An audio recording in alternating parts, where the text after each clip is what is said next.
AR Rahman என்ற அந்த தனி நபரை அவரை மதத்தை வைத்து பார்க்கவில்லை என்று எல்லாருக்குமே தெரியும். யாருமே ரஹ்மான் ஒரு முஸ்லிம் அப்படின்னு பார்த்ததே கிடையாது. ஏஆர் ரஹ்மான் மியூசிக் அவ்வளவுதான். அது ஒரு மாதிரி மெலோடியா இருக்கும். ஏஆர் ரஹ்மான் மியூசிக்னு ஒரு ட்ரேட்மார்க், அவருக்குன்னு ஒரு ஸ்டைல் இருக்கு, ரஹ்மான் மியூசிக்னு ஒரு ஸ்டாண்டர்ட் இருக்கு என்று ஏஆர் ரஹ்மானை ஒரு மியூசிக் கம்போசராக மட்டுமே பார்த்திருக்காங்களே தவிர யாருமே அவரை மத ரீதியாக பார்த்தா எனக்கு தெரியவில்லை.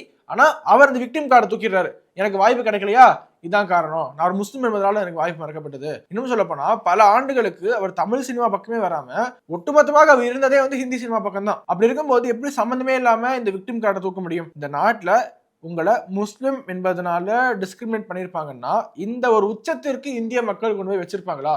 இன்னைக்கு ஏஆர் ரஹ்மானா தொட முடியாத உயரத்துல இருக்கார் என்றால் அதற்கு காரணம் இந்திய மக்கள் இல்லையா? மக்கள் உங்களுடைய இசையை கொண்டாடியதன் விளைவாகத்தான் நீங்க அந்த உயரத்துல இருக்கீங்க. அப்ப சம்பந்தமே இல்லாம இந்த விக்டிம் கார்டை தூக்கிட்டு ஆஸ் யூஷுவல் ஏதாவது ஒரு பிரச்சனைனா முதல் கட்டமாக அவன் தூக்குவது இந்த விக்டிம் கார்டு தான். நான் ஒரு மைனாரிட்டி என்பதனால ஒடுக்கப்படுகிறேன், நான் ஒரு முஸ்லிம் என்பதனால ஒடுக்கப்படுகிறேன். ஆனா ரியாலிட்டி என்ன என்பது மக்களுக்கு தெரியும்.